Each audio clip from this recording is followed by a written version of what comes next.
Growing controversy today over claims of an assault at a Donald Trump event earlier this week. And while we've been hearing stories of supporters and protesters clashing at Trump rallies for months, things are taking a very different turn as a reporter for Breitbart.com, an openly pro-Trump blog, alleges she was roughed up at a Trump event and that the person who allegedly left these bruises on her arm was Trump's own campaign manager, Corey Lewandowski, a fact Lewandowski and the Trump campaign vehemently deny. The reporter, Michelle Fields, who may be familiar to Fox viewers, claims that following a Trump news conference on Tuesday night after his victories, she tried to ask Mr. Trump a question about affirmative action. She alleges that, quote, before he could answer, I was jolted backwards. Someone had grabbed me tightly by the arm and yanked me down. I almost fell to the ground, but was able to maintain my balance. Nonetheless, I was shaken. Fields claims she has the bruises to prove that it happened and had the following message for Mr. Trump on ABC News this evening.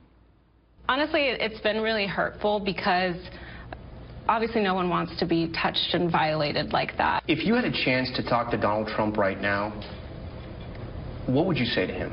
So I would just ask him to just put himself in my shoes and imagine if I was his daughter.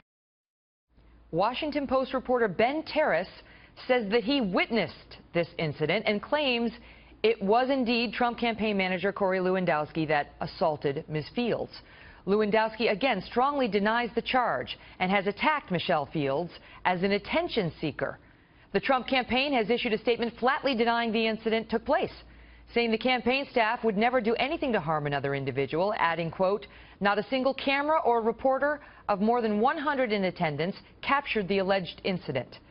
However, Washington Post reporter Ben Terris does say that he witnessed the incident and wrote about it. And now Politico has released what it says is an audio recording that it says captures the exchange between Ms. Fields and Washington Post reporter Ben Terris in the wake of the alleged assault. Listen here. I can't believe he just did that. That was so hard. Oh my, was that Corey? Yeah, like what threat were you? That was insane. You should have felt how hard he grabbed me. That's insane. Oh my gosh. I've never had anything do that for my campaign. Can I put it in my story then? Yeah, go for it. Joining me now, Ben Shapiro, who's editor-in-chief at DailyWire.com and is editor-at-large for Breitbart News, along with David Wohl, who's an attorney and a Trump supporter. Guys, thank you very much for being here. So, Ben, you find yourself in an interesting position because Breitbart, one of Breitbart's employees and reporters started attacking Michelle Fields' story almost as soon as it was became public. And he's now been suspended by Breitbart, but Breitbart's been all over the map when it comes to whether it should defend its reporter or defend Mr. Trump. In the end, you tell me where they stand tonight, and I know you don't speak for them in this particular capacity. Yeah, I'm not going to speak for management. I'm not privy to those decisions. My understanding is that the statement released by Larry Solov, who's the CEO, has called for the Trump campaign to apologize, for Corey Lewandowski to apologize. I personally feel that's wildly insufficient. They should be calling for Lewandowski to be fired. If this had been Robbie Mook dragging Michelle Fields down to the ground, there's no question they would be calling for Lewandowski, or Robbie Mook in this case, to be fired. It's ridiculous.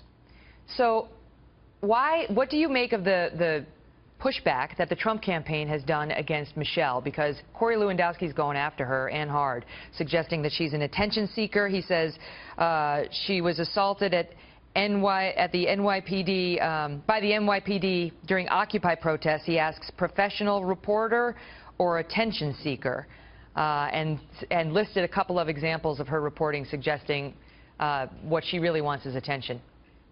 Corey Lewandowski's a thug, and Donald Trump is a thug for backing him. I mean, anybody who engages in this sort of activity and then justifies it by attacking somebody who, by the way, again, this has been a verified account. There's a report in the Daily Beast this morning that Corey Lewandowski specifically went to Matt Boyle over at Breitbart, a guy I know, and said to Matt Boyle that if he had known it was a Breitbart reporter, he wouldn't have done it, as though that's justification, as though you can go after somebody who's not a Breitbart reporter just because Breitbart is friendlier to Trump than other publications.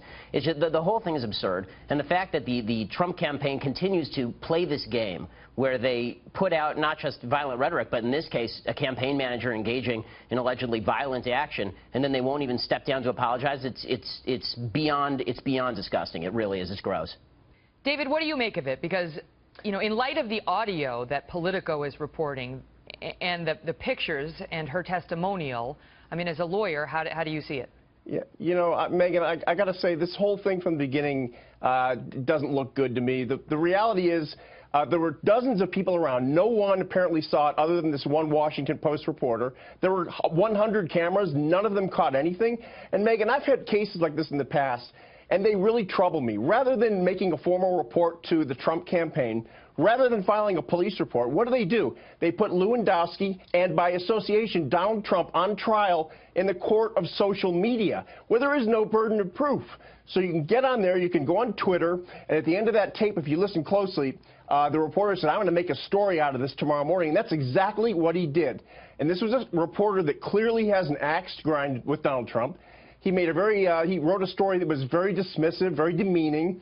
It fit right into his narrative. So I have a big problem with this. It's he said, she said. There's nothing much more to it when you consider the credibility of the one sole witness. So it's not going anywhere, Megyn, as far as I can see. But let me just follow up with you on that. But under that theory of this matter, were they acting when they had that exchange on tape? Were they? I mean, they had. No. Do you think that's not genuine when he was saying, "Wow, you know, are you okay?" Yeah. And you know when she was. Yeah, I think Michelle Fields clearly did not see who grabbed her, if anyone actually did grab her. She then deferred to her friend, the Washington Post reporter, who then said, yes, it was Lewandowski. He's the bad guy. And look, Megyn, Donald Trump is under attack on multiple levels. He's on political, economic, social, on a personal level. And this is a way to get at him.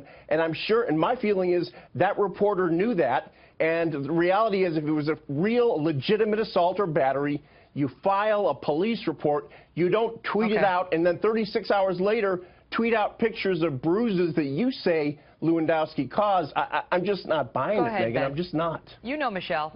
What are your thoughts?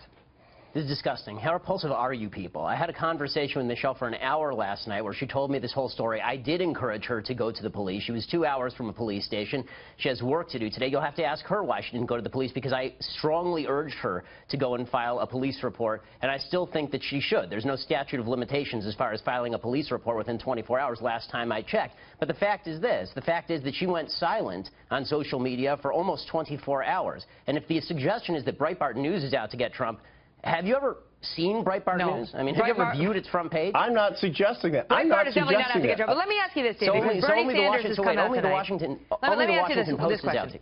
Senator Bernie Sanders came out tonight, David, and said Mr. Trump should take responsibility for the actions of his people, and condemning what he sees as violent rhetoric at earlier Trump events. And we have seen some violent incidents at Trump events, including one today where a Trump supporter punched a black man who was there in protest, and then after the fact came out and said he should have killed him. Here is the incident caught on tape. The protester has been arrested. The police did nothing to the man doing the punching. They wound up putting the African-American gentleman down on the floor. And then they caught up with the alleged assaulter here, and this is what he had to say about the moment later. What do you like about it? Knocking the hell out of that big mouth. We don't know who he is, but we know he's not acting like an American. So he deserved it? Every bit of it. What was that? Yes, he deserved it. The next time we see him, we might have to kill him.